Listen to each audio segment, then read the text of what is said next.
Good morning, and happy Mother's Day. This is that Sunday each year that we set aside to honor our mothers, and every one of us, every single one of us has a mother, and we can be grateful for the fact that we have had a mother in our lives at some point, or a mother figure. And many of you may be teachers. You may not be a mother in this lifetime, but you may be a teacher, and you are that mother figure to so many children. I'm getting a little emotional. Sorry. So I just thought I would talk a little bit about Mother's Day as we're waiting for the top of the hour. So I applied some inner child. Some of us have many, many happy memories to look back on, to bring us joy in every moment. We can bring things into the present time. Others of us may have to search a little deeper. We may require a lot of joy blend to find those happy memories. They're the ones that we can place in the front of our brain, bringing them into present time. Truly, truly having that joy to experience right now. So as I think in terms of the perfect childhood, the perfect environment, I think of joy and I think of harmony. The mother role is that of bringing harmony to the family. So I chose my bowl that represents harmony to me to play. So this is our beautiful rainbow bowl that Sasha gave to Stephen and me. And just sit back, apply whatever oil you choose to have, and just enjoy, feel these frequencies of harmony, pulling up harmonious, joyful experiences into this present moment. Present time was another one I chose. So take a deep breath.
Going to put the bowl carefully away so that I won't break it.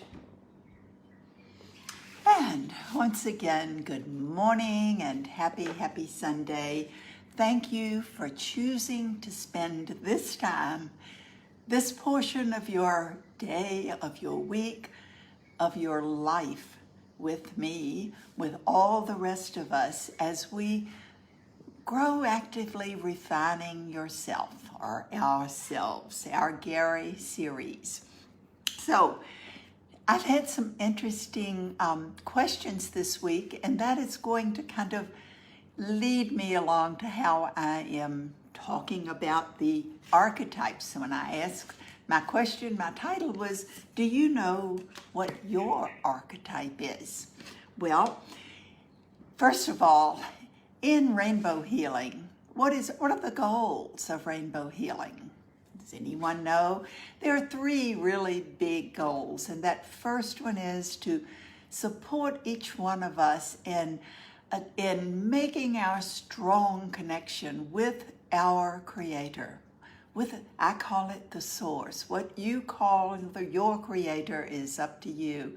But to make that strong connection and to learn how to listen to our own guidance, because you and the source are the only ones, the only beings who truly understand who you are and why you chose to be here, what your purpose is. It's not something someone else can tell you. It's something you and the source need to communicate. So making that strong connection, and that's what all of the journey of the glyphs is, and our sacred space is all about. The second one is the goal of rainbow healing is to understand our authentic self. Who are we really? What are we? What are our contributions? What are our attributes? What are we best at doing to really understand that? And again, you and the source know all of this. And then that third one is to actually understand and align ourselves with our purpose and to live in harmony, truly harmony and balance at all times. So let us take a deep breath. And as I was thinking about this, there are 11 archetypes, and the archetypes are here to help us understand who we are, who others are in our lives, because we are all different, and just to have more harmonious relationships. So in all of our publications, whether you're working with the app or the actual cards or any of our books, I put the archetypes in order alphabetically. And however, when I talk about them, I like to put them in pairs for those that have similar or opposite, some similar qualities and some opposite. So it kind of compare and contrast to help us understand more and more. Now, I ask if you know which one your archetype is. The fact is that I believe that we were all created to be primarily one or maybe two of the archetypes. However, the fact is we're pretty mixed up, and most of us are holding things from different ones.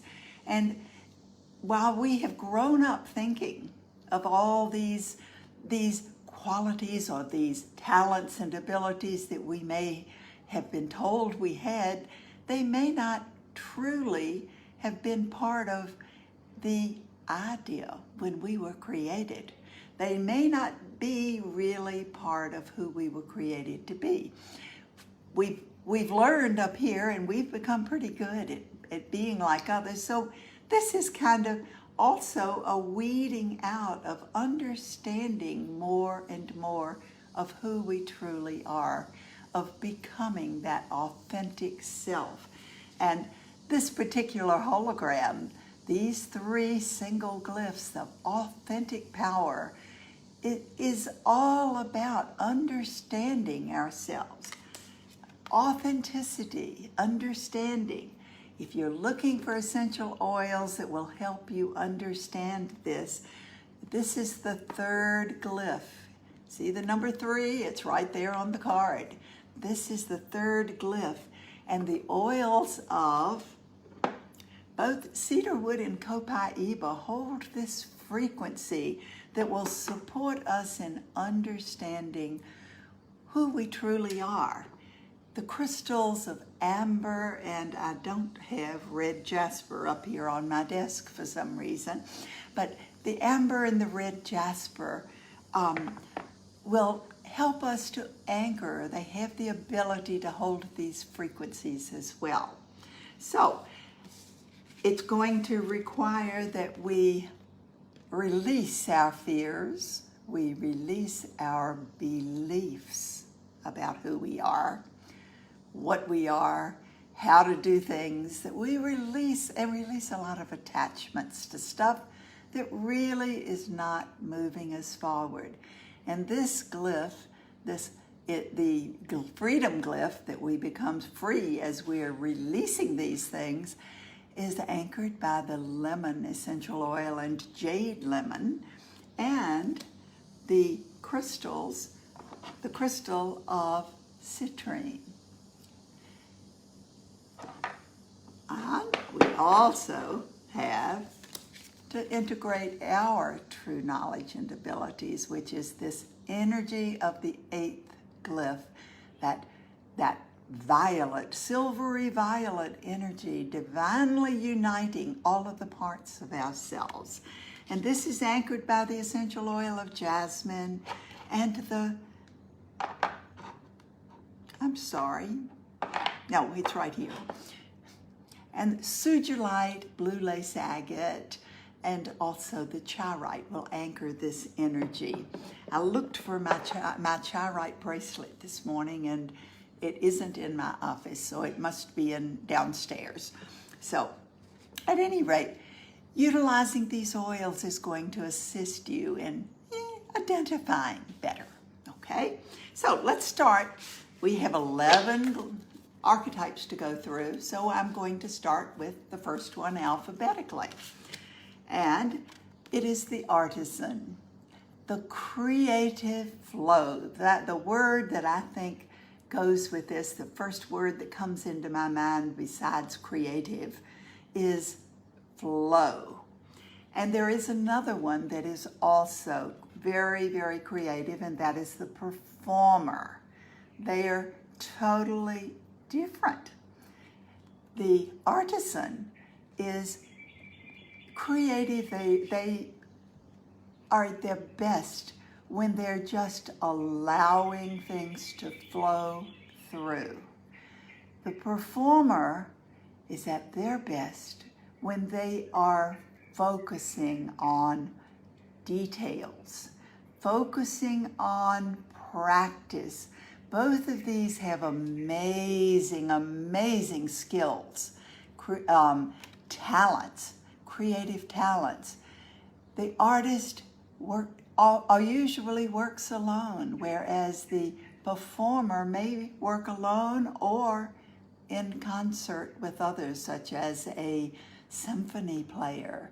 And everything must be perfectly orchestrated to work together. So this is very much focused. This is free. This is focused. Now, you may recognize yourself in some of these, or you may recognize things that are in your friends or people that you have known throughout your life. Now, the major challenge, and all of the architects have wonderful, wonderful talents and abilities, there are also some challenges that they may face. And the challenge here is that they often do not connect well with others. They may be off in a little world all by themselves. They also may not really honor the value of their creative talents. And in that way, they may be in lack because they don't feel that they can make enough money or that they should be doing other things. So I'm going to read, and I will post this at some point, I'm sorry. However, it's in our journey book, it's in the guidebook that comes with the cards. It is not, these questions, I think, are just important for us to think. And I asked myself, they're right here, and I'm going to read them to you. Because as you go through each of these archetypes, you might choose to ask yourself, who do I know who displays characteristics of this archetype? It may be you, it may be your friends, it may be your sister, brother, mother, father. How do I feel about these people? Remember, this is a workbook that has made us to make us think, and that's what rainbow healing is all about. It's about getting us to really examine ourselves, our feelings, our emotions, not just what we're doing, but what we're feeling, not just what we're thinking, what we're feeling. Sometimes that is more difficult than what we're thinking, isn't it? Is there one who stands out more than the others as being this particular archetype? Could be you. What can I learn from this person? Now, this is a big one for me because I select one of the archetype cards every single day. That does not necessarily mean that it is who I am. It means that what are the attributes of this archetype that could be most supportive to me today, in this moment? And then the next question is, what are the potential challenges that this particular archetype may experience that could be important for my focus today? And then I like to ask myself, is this the archetype of my authentic self? It may or may not be. Am I also holding parts of other archetypes that are not part of my authentic self? Now, the chances are that there is no one that is going to really get a yes answer, a no answer to that, because each one of us tends to take on things. We've been told all our lives, our beautiful mothers and fathers have told us that we should do things in certain ways. And we have grown up thinking that that was who we truly were. However, that may not be part of who you truly are. So, we've gone through the archetype and the performer, our creative, our most creative ones. There's another one that has a lot of focus too, and it's kind of an isolated detective. The detective is one who has this massive ability, very intelligent, an ability to look at a lot of different isolated facts and pull them together like pieces of a puzzle. They can just grab little isolated things and see the big picture, bring them together. They also, because of this ability to see, they can see the loopholes in things that rules and things. They may become rule breakers because they can see how to get around the rules. So that's a potential challenge. However, would you not choose to have someone who is focused on details handling your business affairs? Someone who is creative and allowing the flow to come through that's not necessarily the most appropriate thing for business success. So the detective, who do you know who may be holding these? This may be their authentic self. I certainly hope that my accountant is a detective. I am not a detective, and I need people around me who have these abilities to see these little details that I tend to overlook because I look at the big picture more often than the details.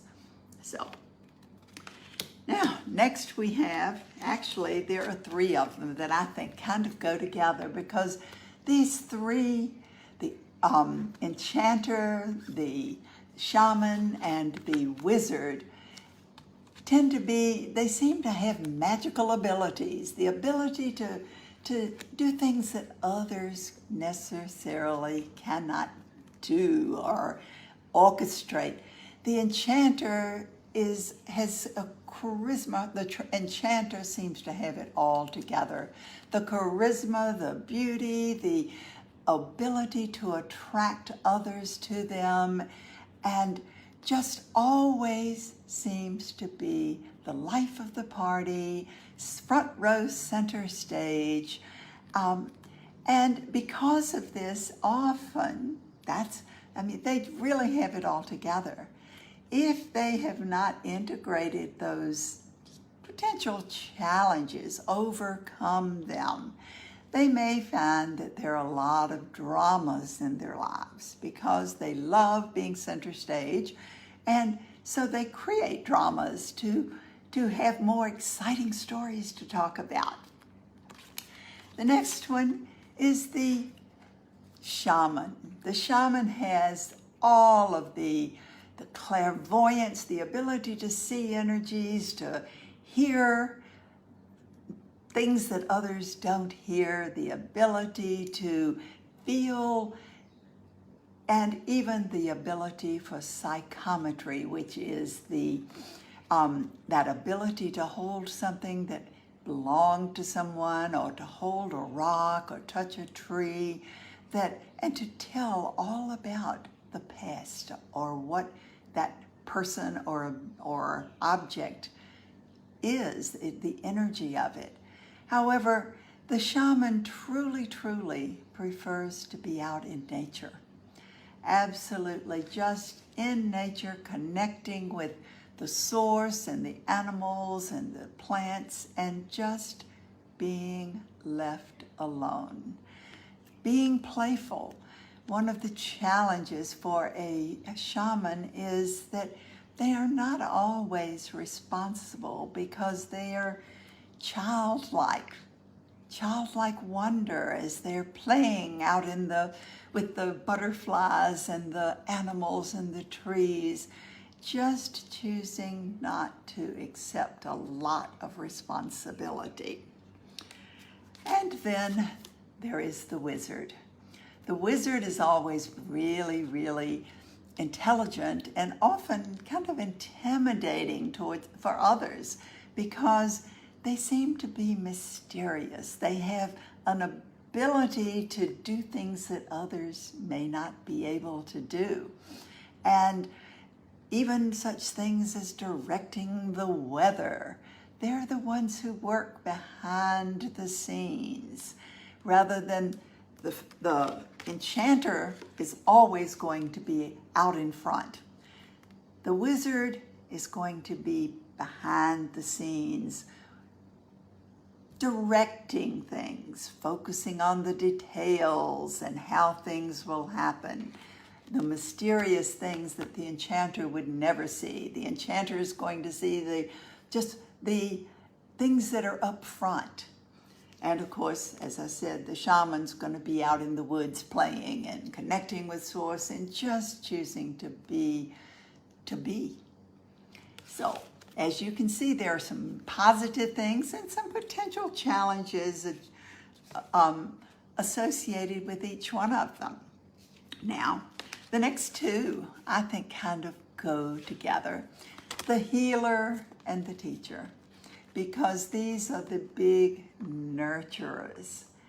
The healer and the teacher both have a potential challenge because they choose to have those around them gaining just by being in their presence. And they tend to give away parts of themselves and often create codependence in codependent relationships. But the healer has this amazing ability, I cannot speak today, this amazing ability to create a safe environment where others feel comfortable. They feel comfortable being vulnerable. Think about the people in your life that you feel comfortable being vulnerable around. I'm sure it's not everyone. There's some people that we feel like we must put up those veils of illusion because we really are not ready to let people see us for who we are. Well, the healer has that ability to create that safe place where others can be vulnerable, which is the only way that we can actually truly heal at all levels.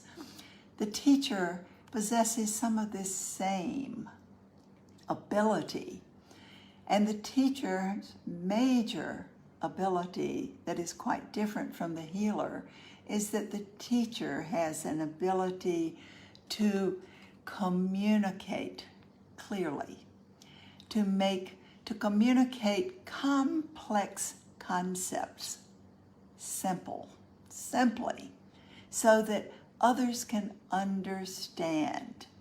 I'm sure that we've all had teachers that really and truly we just could not understand what they were saying.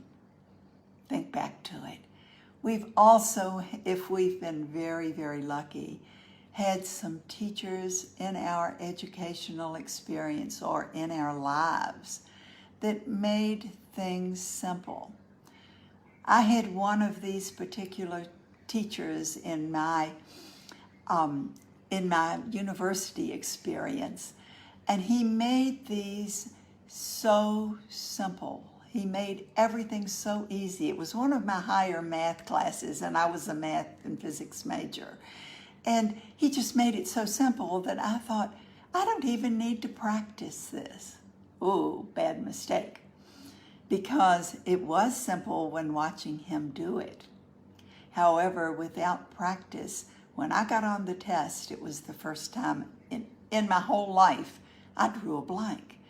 Thankfully, my brain began to work and I was able to recover during the test and ended up doing quite well.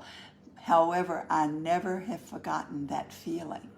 So sometimes we hear people who can make things so simple that we think we disregard them because we feel like they're not important. It has to be more eloquently stated. Not true. The simpler it can be and the easier it is to understand is going to often, in fact, I believe, always be more productive.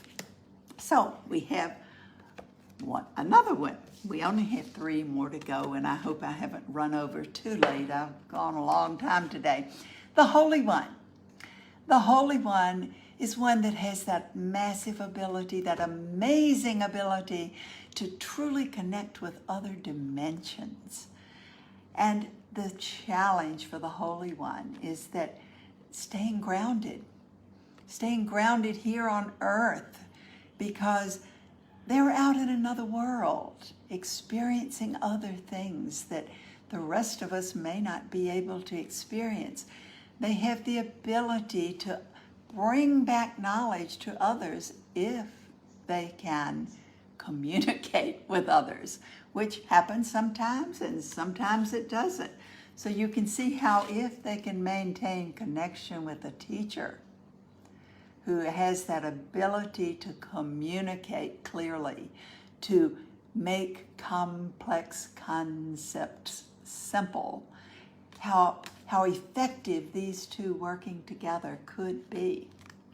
So, and the last 2, which are the leader archetypes. These lead in very, very different ways. Both are quite effective. However, they're quite different, and you may see yourself in one or the other. If you're in a leadership position, you likely your leadership style is one or the other of these. And the crusader is passionate. The passionate person who inspires others purely because their belief is so strong that others get carried up in that moment of passion. You may be able to tell who was the inspiration for this particular card because of the white horse, and it was Gary Young.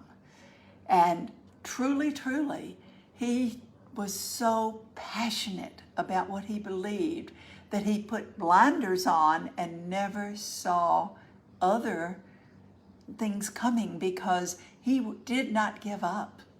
Now, the warrior is more of the leader that is quite well prepared, thinking things out, planning things.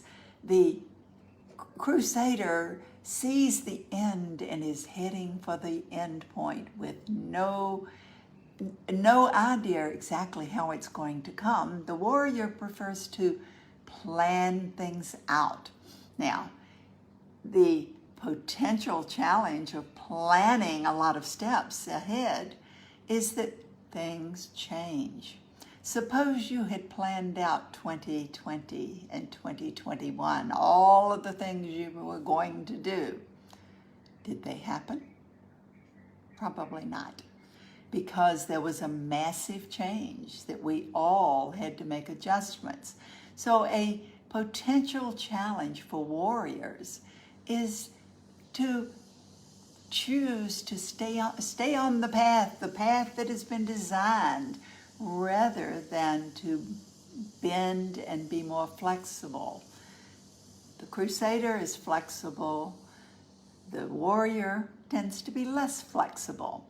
Both of them, because they're in leadership positions, the greatest challenge of all is betrayal.